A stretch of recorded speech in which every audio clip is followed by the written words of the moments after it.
All right, here we go. Betting Weekly Live. Back with you on a Tuesday. Mike Carver with you along with Doug Kazarian. As we get ready for all of tonight's action, we have got game 2 of the NLCS in Milwaukee with the Dodgers and the Brewers. We have got a bunch of NHL tonight, NBA preseason, 3 college football games. The Tuesday night college football starts this evening as well. Doug, good to see you as always, my man. How are you? I'll be with you. It's nice that a weekend didn't throw me off my trend from last week where I hit every wager except the best bets. So swept the board except for the best bet, which happens. And that's because Jaden Daniels cannot hold on to the football. So that game stayed under the total barely, but really Oh, saw the ball well across the board. And, we have a Google Doc we work in, and I had the Lakers +1. And then this morning it was like ±4. How about like a 10-point move in an NBA preseason game? And Carver, and still counting, by the way. It's still going. So we're going to have some fun with that one when we get to the NBA. well, the only thing that really worked out well for me last night was the touchdowns, Doug. We did get the touchdowns going again with Ertz and London. I'm with you, man. That fumble at the end by Daniels, I thought they were going to, at minimum, get some points there. That was tough. Both games looked like we were going to get overs, right? I mean, that hurt. I Right. mean, Bills Falcons, you had what, 21 points in the first quarter, and Allen just couldn't get anything going in the second half. Not getting either of those games over was pretty disappointing for me. Yeah, they started out like that, but that kind of stuff happens. And they were big numbers too. Yeah. 49 and a half, 50. I mean, those are big numbers for the NFL, especially when teams don't really know what they're doing. Frankly, at the end of the game, the Bills should have let the Falcons score a touchdown. Yep. So it basically comes down to this. Would you rather be down 10, getting the kickoff with no timeouts inside of 2 minutes? Or would you rather be down 14, getting the ball with all 3 timeouts? And that's the answer, because you'd Yep. rather have to rely on your defense stopping them with 3 timeouts rather than an onside kick recovery. So botching that, they should have given up points. It is what it is. But it is just comical how these coaches continue to mess this up. What happened to the Bills? Well, Amish electrician, I'll tell you what happened to the Bills. They have a pretty bad defense. They have no legit offensive weapons on offense outside of James Cook, who they didn't use at all for whatever reason in the final 2 drives of the game. Other than Shakir, they have no good wide receivers. Their coach is questionable. There's actually a pretty good laundry list of stuff, Doug, I could come up Yeah, with we what's we wrong talked about it with the yesterday. What Bills. more do you want? Look at their 3 wins. Okay, Yeah. so they get lucky in the opener against Baltimore, which has a bad defense, but at least they were Mhm. healthy with Lamar and everything. And then their 3 wins are the Jets, Dolphins, and Saints. What is that? A combined 2 wins? Yeah. So we kind of know who the Bills were coming into this game, Yeah. and unless Josh Allen is hero ball, they're not going to win games. They are not. And we're going to get to some NFL later as well. We're going to start to look at some lines at week 7. And you talk about big totals last night. Man, if you like big totals, I got some for you this week. I got 55 spot in Dallas between Washington and the Cowboys as well coming up. All right, let's start tonight's action, though, Doug. Of course, I'm Betting Weekly Live with game 2 of the NLCS in Milwaukee. Dodgers, of course, with the 1-0 lead after the 2-1 win last night, which, look, you got great performance from Snell. Priester pitched well, too, for Milwaukee. You had one of the craziest plays I think you've ever seen with the ball in center field and the double play. You had Milwaukee with loading the bases in the 9th. You had a little, for a 2-1 game, you had a little bit of everything last night. Tonight, you get Yamamoto against Peralta with the Dodgers, of course, the road favorite, minus $1.20 at BetRivers. So we get the ace of Milwaukee finally on the bump, but he's not a traditional ace. He pitched well down the stretch, but consider the opponent. I have to take the Dodgers here. Now, the bullpen reared its ugly head, which was bound to happen, but I'm going to go with the Dodgers first 5. You have to pay an extra 5 cents. It's minus 125. There's been some money on the Brewers. Overnight, it was 136, so it's come down. But I really don't believe in like sort of the zigzag. If this were the NBA and a team at home lost game 1, you put the farm on game 2 money line. That's not the case in baseball. We can see teams win the first 2 on the road all the time if they're the better team. Now, remember, the Brewers swept the regular season series, all 6 meetings, but we know the Dodgers had an ebb and flow season. They have their starting rotation intact. Brewers, the staff was sort of their weak link. Um, obviously the Dodgers could have lost that game yesterday, but they're the better team. They obviously had the bases chucked, and it could have been a grand slam, and then they could have cruised from there. I have to side with Yamamoto. He's capable of getting touched up, and he's shown that in this postseason. But I still think they have the pitching edge, and I'll roll with the Blue Crew over the Brew Crew. I would like to see Milwaukee win, Doug, just for the sake of hopefully we get one of these series to have a little bit of length to them, because with the Mariners already up 2-0, heading back to Seattle, I'm not sure how much we're going to get out of that, but it is so hard to get in front of the Dodgers right now Right? with the way that they're going. Right? I mean, I just can't do it, Doug. I want to take the Brewers tonight at home, but I can't do it. I feel a little bit better about the under than I do anything else, because that game last night, and we kind of mentioned this yesterday, although the Toronto game, that certainly got out of hand with how much Seattle scored. It feels like there's going to be a lot more unders than overs going forward. And I wanted to chase Ohtani again, Doug, but I'm not going to do it because, as you mentioned correctly yesterday, 3 walks for Ohtani last night in that game. So even though the numbers look juicy, I think he's got 3 for 6 with 2 homers off of Peralta in his career. I'm not going to do it, Doug. I'm not going to go chase Ohtani again tonight because I just don't know how much they're going to pitch to him. Well, that's exactly. So you thought he was due, and you know what? So did the Brewers, and so they were pitching around him. And that's the thing. If you get past Ohtani, you still have Mookie Betts, Teoscar Hernandez, who's red hot, as is Pages too. But then there's Freeman lurking, and he just gets the blast, and was such an important run, right? Because the Dodgers had that really bad beat, heartbreak in the 5th. So if you had over 3.5 first 5, you had Dodgers minus a half first 5, that was painful. And then Freeman calms the nerves, right? It was headed towards an awful beat. Whoever scratched first was likely going to win. Freeman gave him the dinger, and that just calmed things. And then that wild play and the base running mix up was a thing of the past. Freddie hot now. In fact, Andrew puts there in the chat box that Freddie's hot. Yes, Ohtani's due. I actually feel better, Doug. If I had to take one guy, and you know that I like to dabble in these total bases, it would actually be Freeman for me over Ohtani tonight. Right now, Freeman over 1.5 plus 148 at BetRivers. That's kind of more where I want to be tonight than Ohtani, because I just don't think that they're going to pitch to him at all in some of these spots. So the Dodgers, and here's what they give you at BetRivers here with their special postseason power this evening. Ohtani or Yelich to hit a homer in game 2 of the Dodgers versus Brewers, boosted from plus 160 to plus 200. This is actually kind of similar, Doug, to what I think last week it was Harper and Ohtani, or Harper and somebody else. And I was like, well, you're getting this, and Ohtani by himself is 250. For 200, you get Yelich thrown in the mix as well. But I'm not going to go there. It's very difficult, these homers and how they're pitching to Ohtani, Doug. I'm going to stay away. Pick a Hernandez. That's not bad yet. Pick a Hernandez in the game. Like the old Sports Center, John Anderson, name your Molina. Can I interest you in, obviously baseball is very different than the other sports because you don't know who's going to get the ball in the clutch moments and things like that. So the MVPs of the NLCS and ALCS really kind of unpredictable. Can I interest you in a Blake Snell plus 500? Yes. So if he throws BBs one more game and the Dodgers have balanced hitting and he's responsible for 2 of the wins, plus 500 ain't too shabby.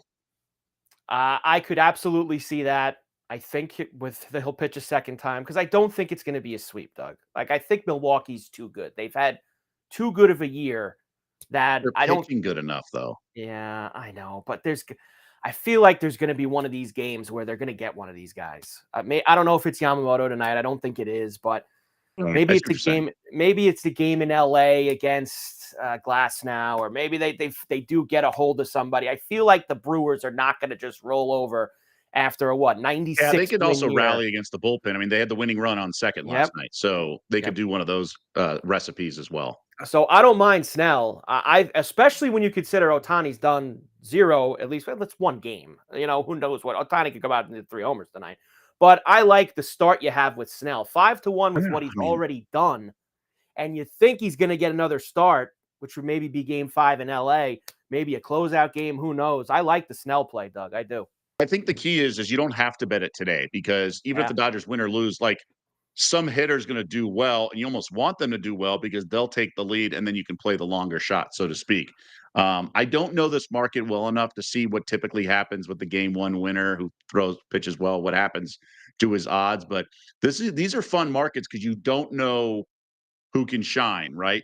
You don't know who's going to be the because it's like I call it this is what playoff baseball is. It's the Mark Lemke component, right? You just don't know who's going to be up in the ninth inning. And that's why you can have some fun with this. But it's going to be an interesting market to track for sure.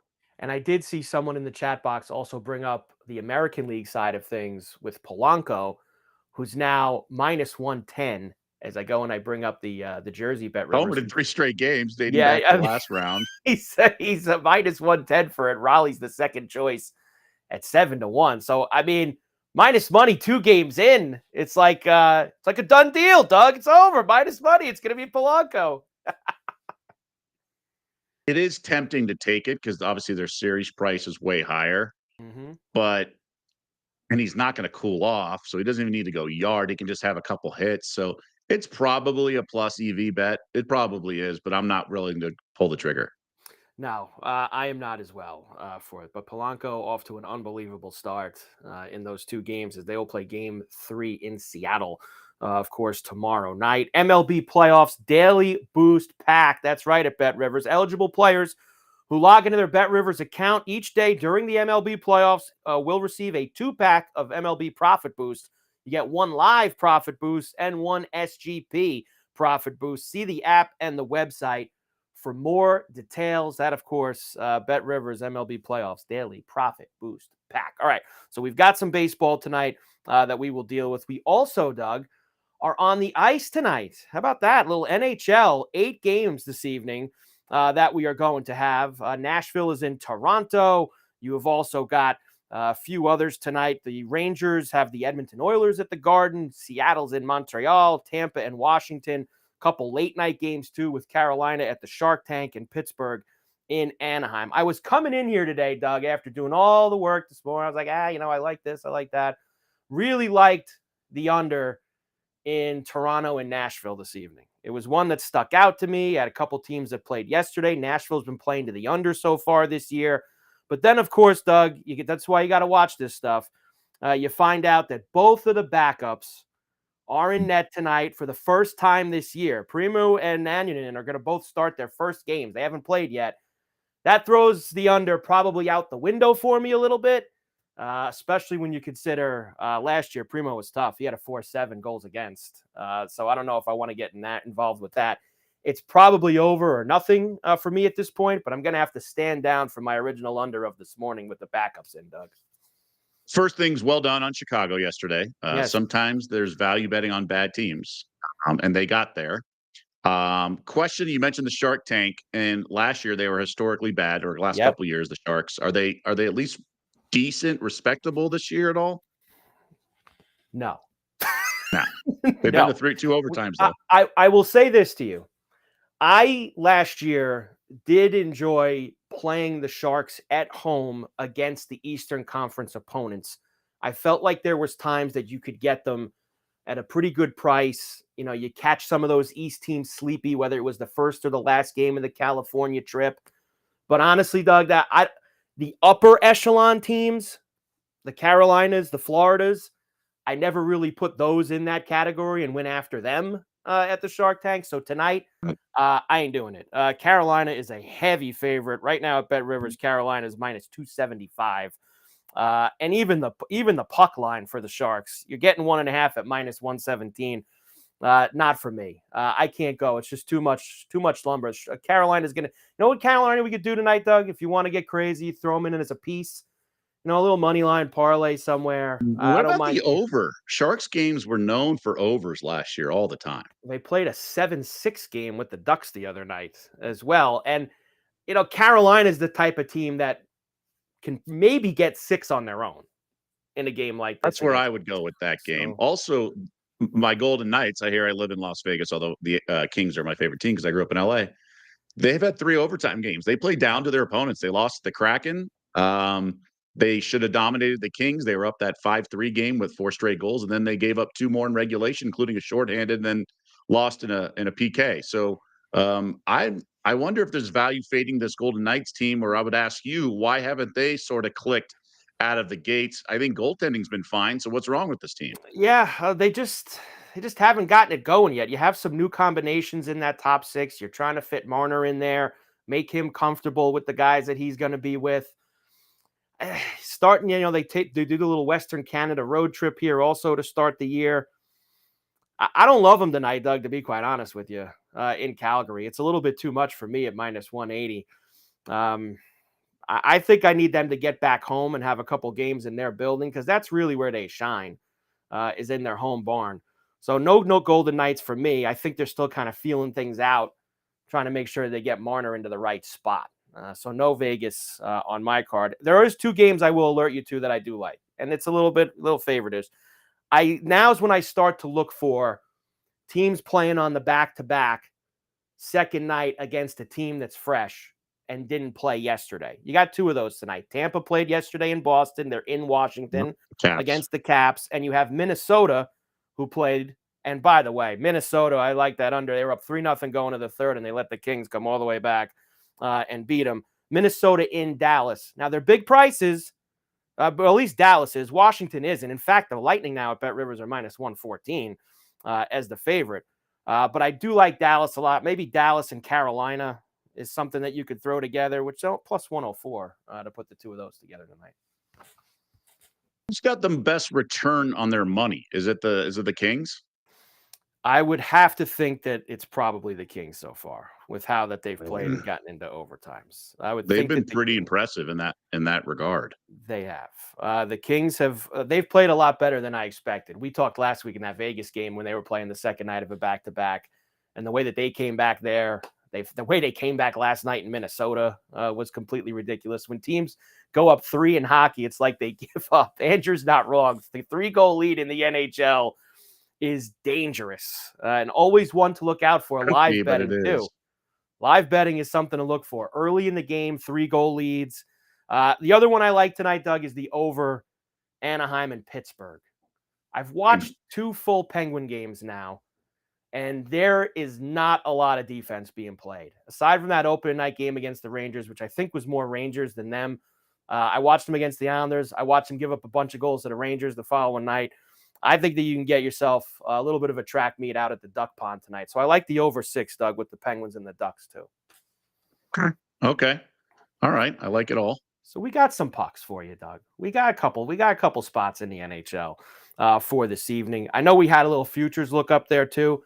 Nothing's changed, Doug. I looked this morning. I was trying to find something for the futures until one of those 5 at the top get into a slump and separate, Carolina, Colorado, Florida, Edmonton, Vegas.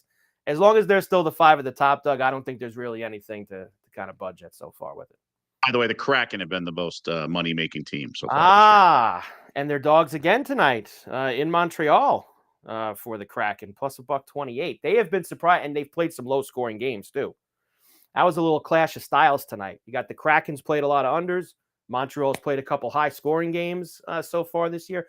Ducks 9-0 in home openers. How about that? Tail the over on tonight, the Ducks. right? Thank you. Yes, tail the over for the Ducks, as they've also played some good ones. So NHL for you on the ice this evening. Good Tuesday night slate with 8 games going for us. Kind of like the Rangers too, but it's more, Doug, as we would say, a lean than anything else. Do kind of like the Rangers at home. I like the way. The weird part is they've lost both their home games. They've won both their road games. Edmonton's in this week for the New York area trip. They'll play the Islanders and the Devils as well this week. Usually the first game, maybe that's the spot. So I kind of like the Rangers a little bit, getting plus money dogs at home against the Edmonton Oilers. All right, NFL, we move, Doug, to week number 7. Flying by, which I believe starts Thursday night with the Steelers in Cincinnati against the Bengals. Let's do the extra point here first for the NFL. How about after week 6?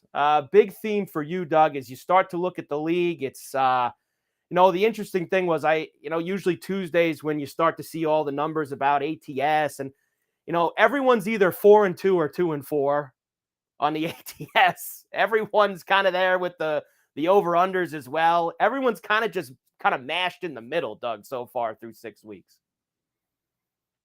at parity, and this is what the league wants, and they certainly have it. Now, I do think, and I said this when the league expanded to the extra wild card game, one bye in each conference, that it's not that we're going to get load management like we have in the NBA, but I anticipated the teams would do this, and they have been treating it like a marathon and a sprint. If they don't think they can get the one seed, winning on the road's not a big deal anymore. So they're trying to play their best ball at the end of the season. Now, injuries dictate a lot of that. Schedule dictates a lot of that, but how Kansas City has looked the last couple of weeks, very different than how they've looked at the beginning of the season.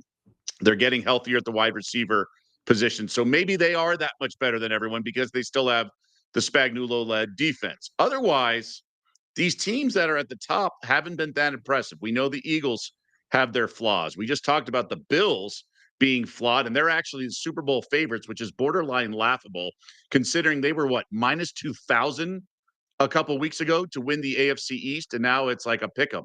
So I am not super impressed. I've talked to pro bettors who math model, and consensus is the Lions are the highest power rated team. Obviously, they had a strong performance on the road against Kansas City, and a neutral site would be very different. I just don't. I do think there's a drop off from that Kansas City Detroit tier. I don't think the Bills are on the same level. I think Kansas City and Detroit are the two best teams in the league. And then there's a drop, but I think all those teams can beat anyone. I really do. I think going back as far as like the Bucks, and so for me, it's who's going to stay the healthiest and who's going to, you know, execute when it's single elimination bracket format at the end of the season in the playoffs. But there is no one. This isn't the 2007 Patriots Invitational or other things we had over the years where there seems to be one or two dominant teams. It is wide open. And as the Amish electrician says, yeah, ask San Fran about injuries. They've had a lot of them. Although I think they might get Kittle back this week, right? I guess it's a possibility that Kittle could get back. Steve from Lynn, hey guys, thanks for the touchdown hits yesterday. Slow day for me. Going to bet the U.S. soccer friendly. And under 3.5 for me. The soccer friendly tonight, Doug. We have for the United States too. We got college football. Hey, you don't need to bet the friendlies if you don't want to. That's right. We've got a lot of things going on. Kelsey is back to being wide open for some reason. Here come the Chiefs. That's the thing for me, Doug. Like the Chiefs were kind of put in this spot where, this is the year. Look at them. They're losing to Jacksonville, losing to some of these games. This is not the year. They are still the Chiefs. And now they're getting Rice back as well this week. So you're adding you already watched them the last couple weeks, especially Sunday night against Detroit. And you're seeing Hollywood Brown start to look like himself from 3 years ago. Now they have Worthy back healthy. And now you're going to mix Rice in with both of those guys. And Doug, suddenly Patrick Mahomes is like, all right, you guys thought we were finished? Here we go. And they'll probably also, Doug, make some kind of little move, little trade or something you could see Kansas City making between now and the deadline to get even better than that. I think the key is when this Kansas City team developed their defense with Spagnuolo and the difference makers. Before it was, you just had to be able to play downhill and be good enough because Mahomes will win it. Now Mahomes, the defense last year kind of won it for them, right? Mahomes was not even a finalist for the MVP, even though they had all those wins. I believe it was 15-2 regular season record.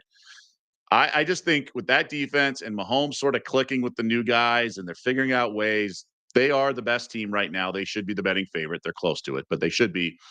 And I just don't. I think the Lions are there. I'm just not a big believer in Goff, but they have all the other parts. And if they can get teams at home and whatnot, obviously a lot of football left to be played.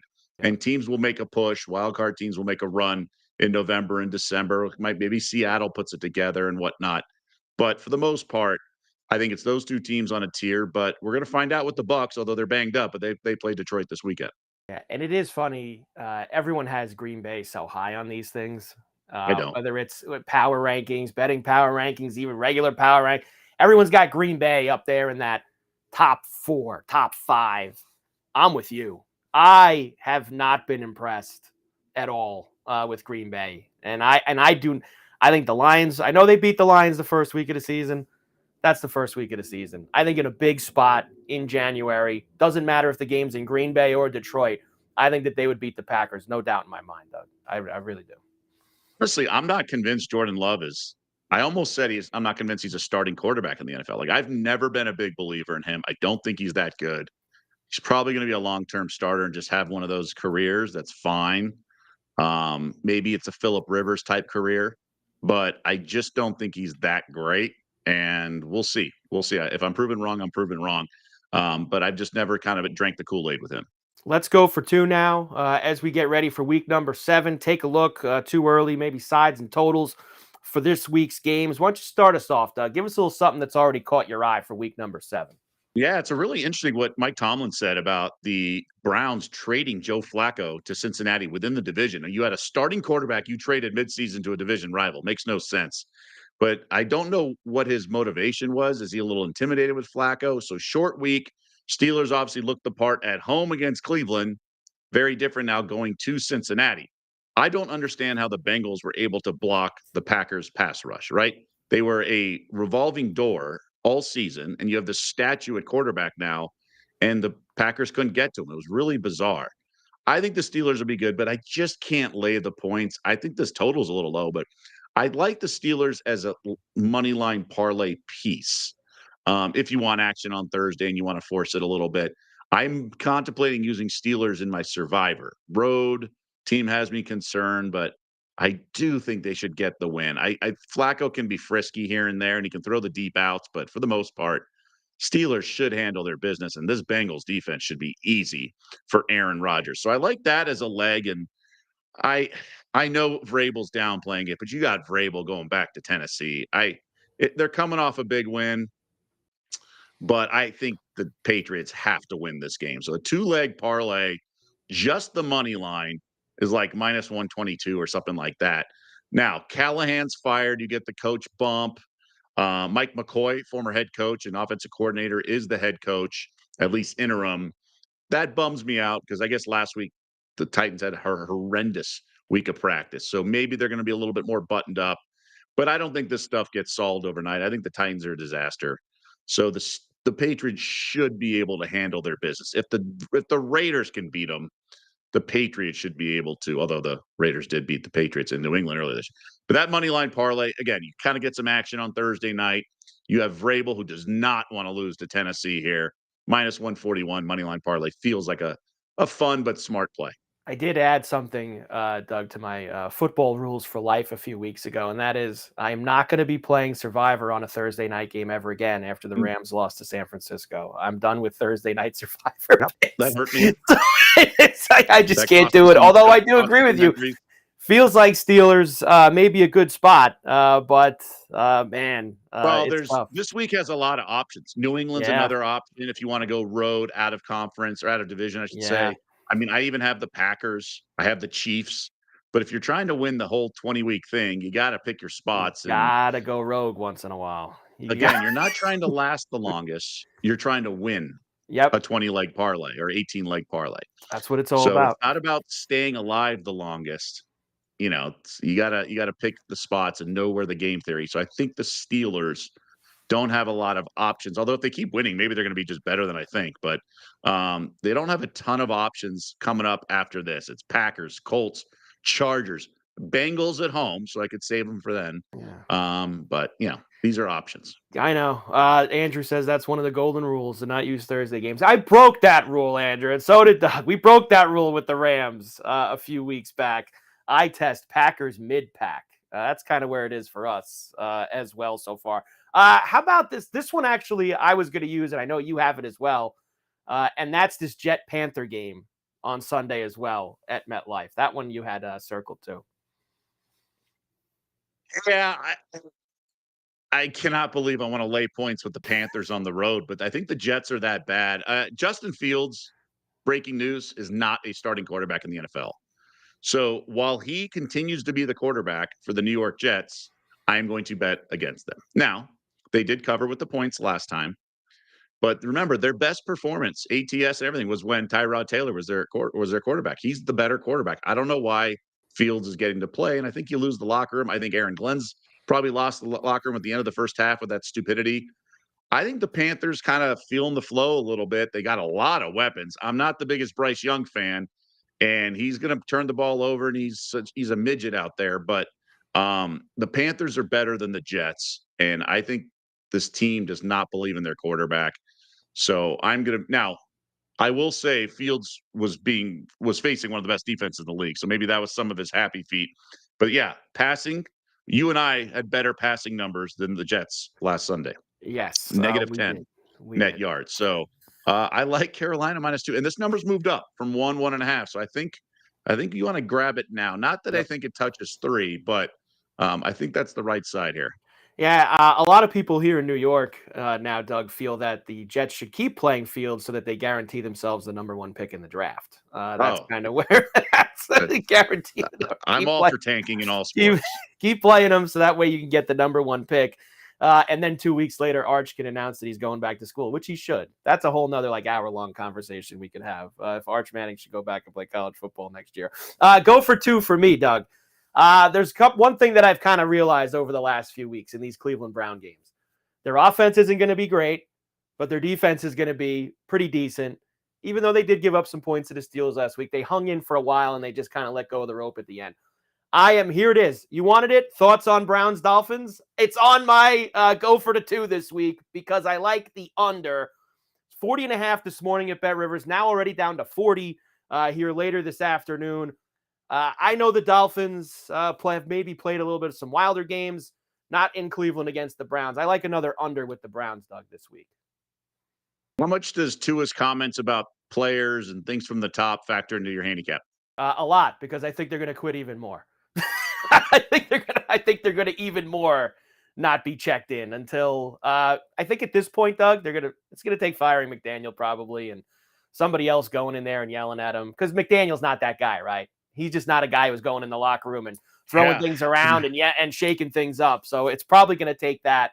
But that's what do? You put in an assistant as the interim. That's probably not going to change much either. This is a sinking ship in Miami, and it's a 16-10 type of game for me with what? Browns win too, probably, Doug. This is a game where the Brown defense probably has a defensive touchdown, somehow wins them the game like 16-10.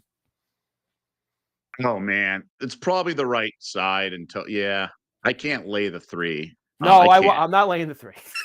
I'm not But going to I lay the think they 3. do. They probably win. Go with the under. The over/under, I do like the under. I can see you. I can see where you're headed with that for sure. And my other one is the Jaguars in London early on Sunday morning. Now, look, I like the Rams like you.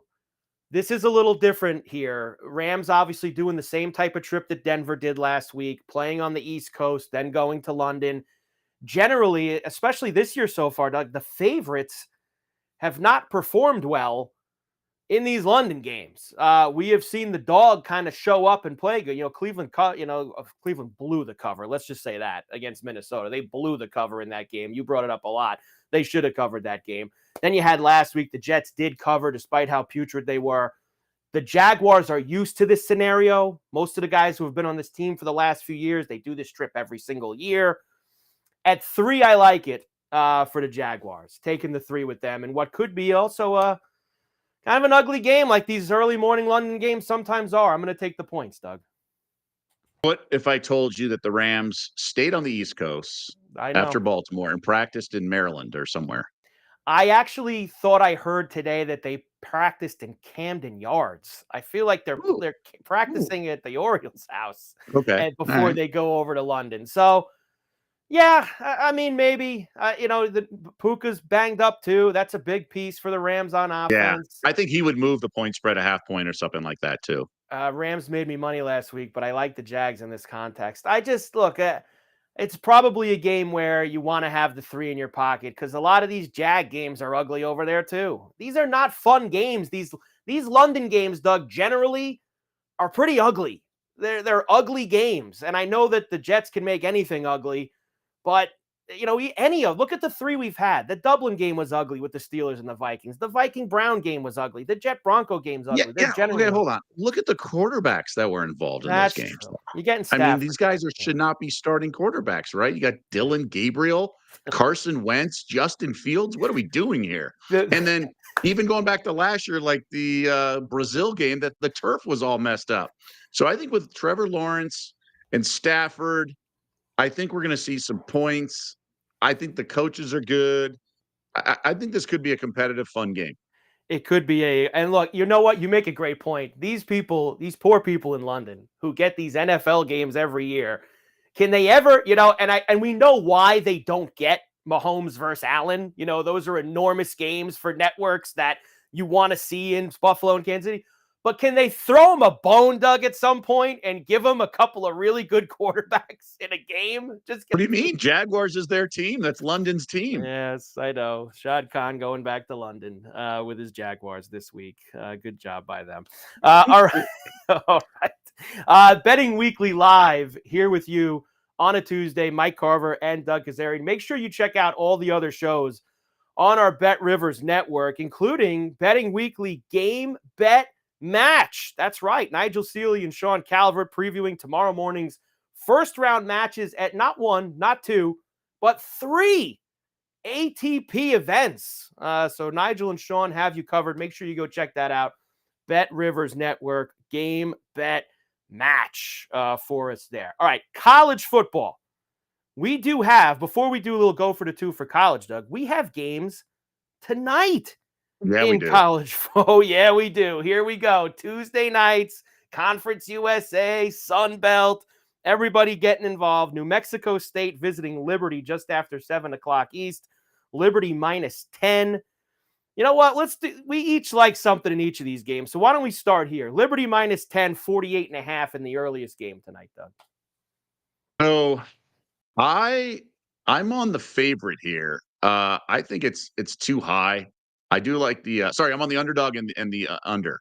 Um, I just think it's too many points for Liberty in a game that they should control by defense. Now, I do not think this New Mexico State team is that bad. They hung with New Mexico and then they got rolled in like the fourth quarter. So this is a team where I think they lose by 8, 9. I'm not betting either, but I think because I like the under, I'm on dog and under here. Dog and under in this first one. I do kind of like the under with you as well. Michael Corleone, Liberty has played all but one game on the road. The one game at home they played, they lost. I like Liberty minus the 10.5 there with it. So flat 10 now also at BetRivers as we speak. Next game, just after 7:30 East, Arkansas State +7 at South Alabama. So you've got Doug, South Alabama, who's 1-5 so far this year, laying 7 at home against Arkansas State with a monstrous 58.5 total. I saw today that Arkansas State is, I think, the second worst defense per play or something like that in all of college football. But here's the problem, Doug.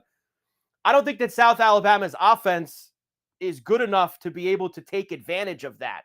These two teams have played some unders the past couple years, been some rock fights. I actually like the under 58.5 tonight with Arkansas State and South Alabama.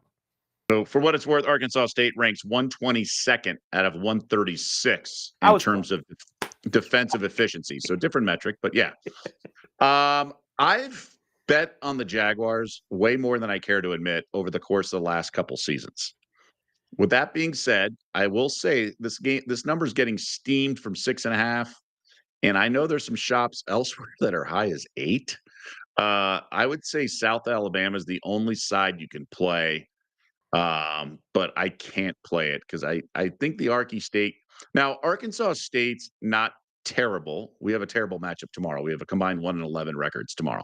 Oof. But they faced Iowa State when Iowa State had gone to Dublin and then had a bunch of games in a row. So that score is a little misleading. They got boat raced by Arkansas, which we know at the time was terrible because they hadn't really addressed the defense at all and they hadn't quit on Pittman yet. But they lost by 42 in that game.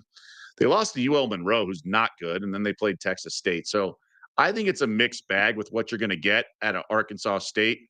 I think the only side you can play is South Alabama in this game. The market's telling you that. My eye test is telling you that. I see where you're going with the under, but yeah, that's as far as I'll go with that. So I would place the South Alabama. I also think there could be a lower number in game, but I wouldn't even think of taking Arkansas State in game either. No, I would not think of that either. And finally, FIU visits Western Kentucky. This is just after 8 o'clock East. Minus 10 at BetRivers, 55.5 is the total. I think that me and you are both kind of in unison in this. I like Western Kentucky. This is probably the one out of all three of these games I like the most. They've thumped them 4 years in a row in this series. I like Western Kentucky here, Doug. So I'm on the over in this game. Okay. This is the game that I like the most with this. So that's the only one I'm playing. It's up for my best bet in terms of that potential. Western Kentucky's tackling is horrendous. Mm. They will give up some points to this FIU team, and this FIU team will give up some points as well. So I think this has shootout, chunk plays, everything, you name it. And Florida International, not gonna like bleed clock ever. They'll give up some points. They gave up 51 to UConn. Uh, they'll give up some points. And I think they can score against Western Kentucky. I think this has like 40-20 kind of game written all over it. Yeah, I mean, let's just get it all, Doug. How about like 51-35 Western Kentucky, and Yeah. everyone goes home happy. Everybody eats, Doug, with a score like that. Let's just get nice fat 50 to 35. 42-28 is kind of what I'm seeing. That works too. I think that works for everybody involved as well for this evening. So 3 games for you. You got the Liberty game, the Western Kentucky game, and the Ark State South Alabama game cooking for us here. 3 games tonight. And you did mention that there are games tomorrow night, including that barn burner between UTEP and Sam Houston. Road favorite. A team has yet to beat an FBS team, and they're a road favorite. Make it make sense, Doug. We will have fun with that one tomorrow here on Betting Weekly Live. All right, let's go for 2 with the rest of the college slate for this weekend. We did a few NFL ones. Let's get some college ones in. I like the one you're starting with, Doug, because this has been a lot of fun the last couple of weeks watching Air Force these games because it's like a pinball machine. Last week UNLV, Navy the week before that. It's plenty of points when Air Force is on the field. Change quarterbacks, and their last few weeks has really been absurd. They score, they throw down the field, they kind of shift into the pistol at times. They can throw deep. Now, they're facing a Wyoming team that's offense can sputter, and that's the only reason why this over-under's in the 50s. But we saw the Cowboys come back. I had San Jose State last week, and the Pokes lit it up in the fourth quarter. They're going to have to open it up. They're not going to be able to go 3 yards in a cloud of dust, but maybe they are because this Air Force defense is so bad. It really is kind of like miraculous to watch just how bad an Air Force defense is that has Troy Calhoun and everything, and then their offense to be explosive. So the Air Force ranks dead last in the country in defensive efficiency. Look at the scores and what they've done. They've gone over in all 6 games so far this year. Against UNLV, that game combined for 99, 65 the week before. Now, earlier in the season, their quarterback wasn't even their current quarterback. So he came in, I think, Boise State game. And then since then, he's been awesome. The problem is their defense is literally, let me just put it this way, it's ranked worse than UMass and others. It's dead last in all of college football, 136 out of 136. Now, their offense is coming around. Like, it's not bad. It ranks 99th, but if you factor in just the quarterback, it's probably in the 60s or 70s. So I think we get points. Wyoming, not an explosive offense, but again, Air Force makes every opposing offense look that good. They certainly do. Also, we have this week, and I watched being here in New York. Nobody really in New York cares about Rutgers, Doug. I'll let you know that nobody really does, even though the Big Ten wants them to. Nobody does. TV but market, TV market. Schiano actually, and he's usually a pretty straight guy. Last night got yesterday's press conference got a little upset with some NIL questions and was kind of finally showing a little bit of passion for once. But here is let's talk about Rutgers. 17.5 against Oregon, and you kind of mentioned it earlier. What do you make of this Oregon team now after the past couple of weeks? That's what we talked about yesterday, right? We did all this transitive property stuff, but what happens with the earlier Jenga piece in that brigade of transitive property? gets exposed. And is there a domino effect after that? So, Oregon, obviously, we thought highly of them going into Penn State, Happy Valley night game, whiteout, and they win. It's like, okay, this team's legit. But are they? I mean, is this Penn State team that good? Um, so the Ducks laying this kind of wood on the road. Now they did go to Northwestern and kind of controlled that game, but Dante Moore, how good is he? I think Rutgers has an explosive offense. I believe they're off a bye. They've gotten their butt kicked a couple times, but they're much better at home. The last time we saw them at home was that Friday night game against Iowa. I think we're going to see some points, and I think Rutgers is going to be able to score. Now, look, if the Ducks athletes just take over, so be it. But I don't love it, but that's a game that's caught my eye, and I think I'm worried it goes under 17 instead of going up to like 19 and a half. Yeah. Look, it's a long trip for Oregon, Right. going all the way And across. they're demoralized. You got a There's a couple there's of a the there's a hangover effect. We saw yeah. that with UCLA or with UCLA Penn State. There is, and you get a couple of these now with this new configured Big Ten and the ACC. Isn't Maryland at UCLA this week? Like that's a long trip from College Park all the way out to Pasadena. So you get some of these long trips now in the Big Ten. Usually like to maybe shade towards the home team in a few of them. Two for me, Doug. Vols and Bama Saturday night. I know it's a big game, and I'm sure we're going to bring it up later in the week, but I'm already looking at the total, believe it or not, 58.5 in this game. And I do like the under. I believe, Doug, this is almost like, and I'm not saying the loser of this game is out, but the loser of this game is going to have a lot of work to do, going to have a lot of pressure on him the rest of the way. I think this game is going to have almost like a playoff type atmosphere. We know third Saturday in October. It's always a big game between Tennessee and Alabama. But I think this is way too many points. This game for me is going to be kind of like the game that they played a couple of years ago, which was, I think, a 24-17 game that they had. I just kind of like the underdog 58.5 for a lower scoring Tennessee Bama game. I can see that. I've been involved in a lot of Tennessee games this year. I had Archie last week when I heard sharp money coming in Friday night, moved the number. I got the 10 and a half. It started at like 12 and a half. Then it closed like 10, 9 and a half. I think this Tennessee is kind of phony. I know they had the great performance against Georgia, blew it, but still a really impressive performance. I think they get kind of dominated in this game. Alabama is just so much better. Unless Alabama's gas tank's on empty after having these big games week in and week out. I think Tennessee is going to kind of get exposed here. I don't think the Crimson Tide under Saban, I don't think they're going to roll them like 41-10 like Saban would in this spot. Yeah. But I think it's going to be a 14, 17-point win. But I kind of see where you're going.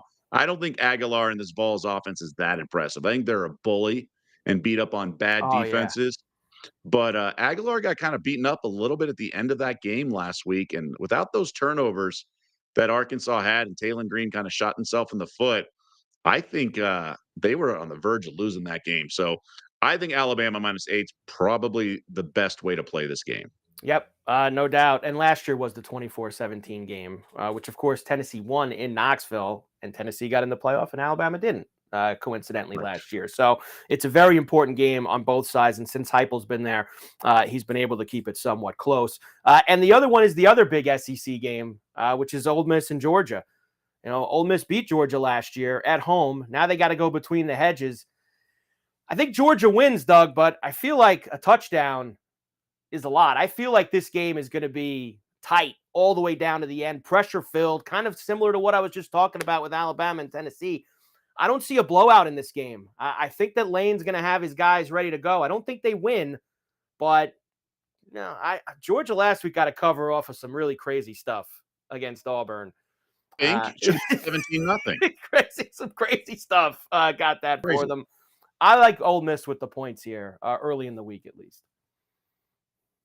I do too. I'm throwing out the Ole Miss result from last week, and that Wazoo situation was crazy. I mean, just a total flat spot, sandwich spot. I'm just not sure about this Ole Miss defense, but I'm not sold on this Georgia defense. We could have a shootout here, but just how good is this Ole Miss offense? Like, who have they played? Now, that was a nice win against LSU, but to your point, they got to go on the road here. Kirby's an excellent in-game adjustment guy. You're right. Ole Miss +7 is the only way I can play it. I just can't get to the window though. Like in pick'em leagues, I'll take the 7, but I'm not going to bet it. We'll see where it is later in the week, Doug. Maybe we get the 7.5. Maybe we can get it. Maybe we get it a Yeah. little above Okay. the seven, All and then right. maybe we can get you in with us. All right. So of course, lots of college football for the rest of the week as well. NBA preseason. 5 games tonight, a bunch of games actually on the schedule. 1, 2, 3, 4, 5, 6 games tonight, Doug. I'm sorry, including the Thunder and the Bucks, Rockets, Pelicans, Bulls, Nuggets, Lakers in Phoenix against the Suns as well tonight, Doug. Anything for you? Yeah, we had the Spurs yesterday, right? Outright. I went against the line move, did not understand it. We had the old flat spot in preseason of all things. This, my friend, is a preseason. A sharp odds maker actually texted me last night, got me to bet it. Lakers were like +1 on the overnight. I got -2 by the time it got to me. It's now -8. There's some nines out there. What's going on is Phoenix is coming back from China. And I think Booker's getting a heavy workload in terms of shoot around, but not going to play much. I'm going to call up the text I got from a injury source or whatever, that does this stuff. Extra work for Devin Booker after shoot around. Usually what he will do is when he's out, he does this extra work because they just got back from China. So it's a 14-hour flight. He's likely not to play. And then the Lakers have announced Luka's going to play, as is Marcus Smart. Lakers are starting to click. I think Redick wants this team playing well after laying eggs in the first 2 games. I think the Lakers win this by double digits. So I think this is a really good bet. There you go. Lakers tonight in Phoenix, laying the 8 with a couple of their guys going to be out there. Maybe no Booker, it sounds like, for Phoenix. And we're just almost there. We said it yesterday, 1 week away until we play for real in the Yeah, NBA. 1 week from today, right? Yeah, 1 week from today. All right, Doug, before we get out of here, some best bets for this evening. For me, I am going to go with the under in the Dodger Brewer game. Feel like you're going to get Yamamoto and Peralta, best of the best tonight. Hopefully the bullpens don't blow that for me. But I am going to go with that under 7.5 there, and Western Kentucky -10 in that game against FIU. Yeah, I was close to pulling the trigger on the over as my best bet, which would be 55.5, but I'm going to do the Laker game. I think this look, the steam has been outrageous. It's like a 9-point move, and it may even keep going. But I do think it's the right play. Just Luca and the team, they want to. Now there's some guys out. No Rui.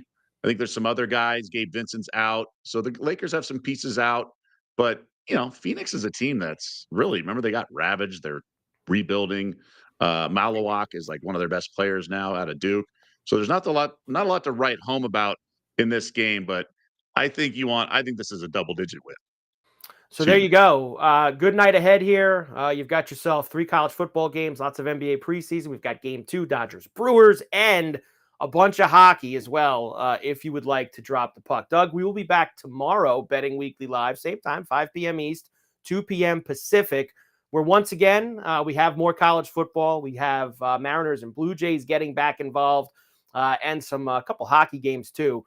And of course, we'll be looking at more for the NFL and the college for the weekend. Doug, I will see you tomorrow. Let's get back at it tonight. Get some best bets in our corner tonight. I'm feeling it tonight, Doug. The best bet sweep for us here on Betting Weekly Live is coming this evening. It has been getting close, and it is finally going to happen. He's Doug Kazarian. I am Mike Carver. Betting Weekly Live, Betting Weekly Studios, BetRivers Network. We will see you back here tomorrow.